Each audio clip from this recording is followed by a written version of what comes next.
Alam mo ba na may isang lihim na wika na ginagamit pa rin ng mga Pilipino sa Mexico ngayon? Ang wikang ito ay mas matanda pa sa Maynila mismo. Noong ika-16 na siglo, nagtrabaho ang mga Pilipino sa mga galyon na naglalakbay sa pagitan ng Pilipinas at Mexico. Para makipag-usap sa mga Espanyol at Aztec, lumikha sila ng sariling wika, ang forastero.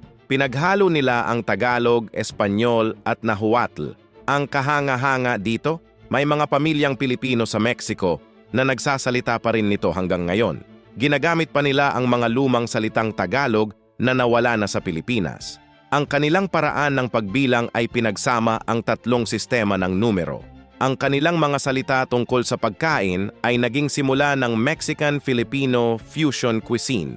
Pati ang kanilang mga terminong pangdagat ay naging bahagi ng modernong Espanyol. Sa pamamagitan ng genealogy research, natutuklasan ulit ang wikang ito.